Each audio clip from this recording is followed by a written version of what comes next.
Hello all, welcome to alexjwilson.com and episode number 5 on my journey on how I'm turning $39,300 into $1 million. And today I'm going to talk about rent control. So recently we had the announcement about rent control being implemented into our market. And I got a lot of questions from individuals. Alex, how is this going to impact your buying? What should I do? And my response was this is great, buy more. And they're like, this seems very counterintuitive, buy more, but I can't raise my rents. Well, your current rental properties are locked into a set rate. And what that means is that tenant is locked into that one rate, and now they don't have an incentive to move in the short to medium term, which means they'll stay in their property longer, which means there's going to be less rental inventory coming onto the market because tenants are going to stay in their units longer, so there'll be less turnover of existing rental inventory. So what this means is that the new buildings that are coming on in the future will be even at higher rents than what you initially predicted they would be at when you're running your forecast, because there's even less supply on the market because we're eliminating a percentage of the existing rental inventory that regularly turns over. So your rental rate in the future is going to be higher on your new product. This is great news for you.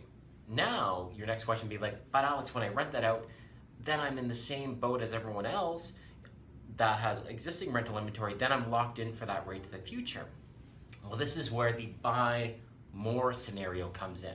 So yes, if you only own one property, you are going to be impacted more by fluctuations in the market because you only have the one unit.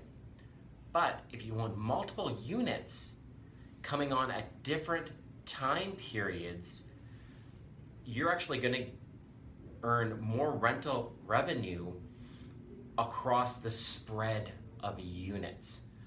So if you own one unit, yes, you'll be locked into that one rate. But if you owned 5 units,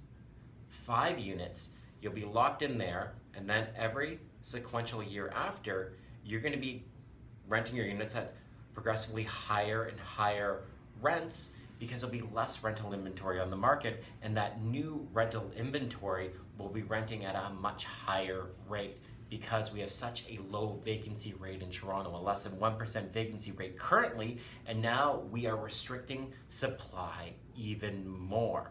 So if you have one unit, you are susceptible to the rent control. But if you own 5 units that come on at different times, then you're going to average out an actual higher rental rate than if there were no rent controls across the board.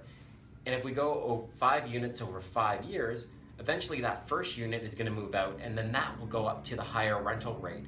So if you own 5, you spread it across, and you're going to earn more rental income with your condos and make you a richer person. It's the idea of the rich get richer. So you don't want 1, you want 5, and the 5 plays into our whole journey on how we're turning you into a millionaire by investing in real estate. On next week's video, we're going to talk more. I'm going to lay out the roadmap for you so you can see step by step how you will get to $1 million. Now, I wanted to talk more about the current market because I'm getting a lot of questions about what's currently happening in the market. Alex, is there a slowdown? Are prices going to come down?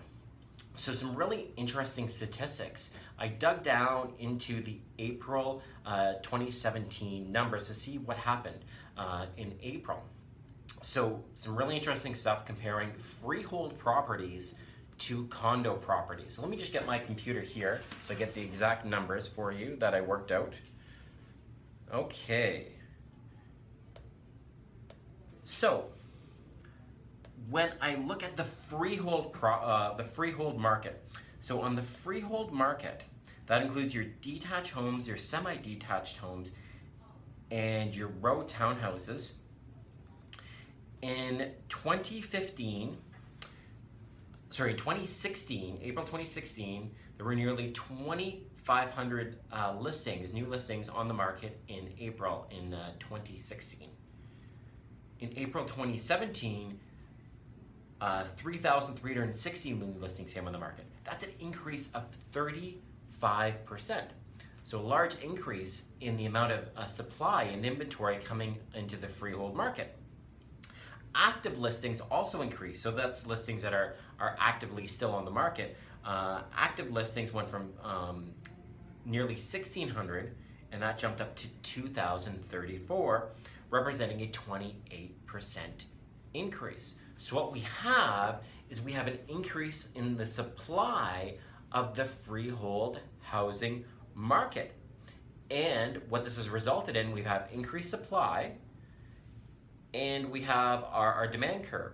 So the supply has increased, and it's starting to satisfy the demand for all the buyers that are currently coming into the market. That's a good thing. So what we have now is we have a leveling out of the prices, because supply and demand are starting to intersect. So with the leveling out of the prices, this will eliminate a number of the multiple offer situations. It doesn't mean prices are going down, because there's no motivation for the seller of these properties to actually sell a property. If they're not going to get the price they want, they're just going to take their property off the market. Now, on the condo side, we look at condo sales. Condo sales, new listings were flat on 2016 to 2017. So a 0% increase in the listings wise in regards to the numbers year over year. The active listings though decreased significantly. We went from nearly 4,000 active listings last year to a drop to under 2,000 listings, active listings. So our supply dropped 51%. There are 51% less condos, there were 51% less condos available in April 2017. So now what we have is we have a supply and demand issue, and that leads to prices increasing on the supply side. That leads to prices increasing because the supply side has decreased. And we've seen sales increase as well, which offset the number of active listings. We've seen sales increase from 1,700 to nearly 2,200 sales in April 2017, representing a 20% increase in the number of sales for condo-wise. So we're seeing increased demand and a decreasing supply of condos. That's why we're seeing a jump up in the condos. Now, condos are still attractive from an affordability standpoint. So we see a flattening out on the housing side, on the prices wise. So we're seeing a plateau level on the pricing wise, because houses are very, very expensive. It requires a certain level of income to get into the housing market. So that leaves the condo market as a next alternative for people to enter into. And now we're seeing a shrinking of that price gap between the freehold housing and the condo side, because it had developed to a quite large level. We still have room to grow on the condo side from the price standpoint, because we see a significant divide between the demand and the prices right now. And the supply of condos right now on the market.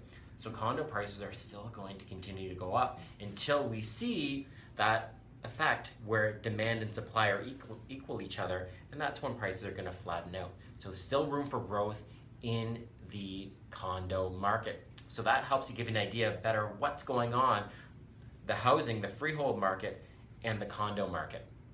So from everyone, AlexJWilson.com, making your real estate dreams come true. To follow your journey and to start your journey to make $1 million+ reach out to me below. And next week, I'm going to provide you with the roadmap on how you're going to make it to $1 million. And I hope you follow me on my journey to $1 million. Okay, guys, talk soon. Bye-bye.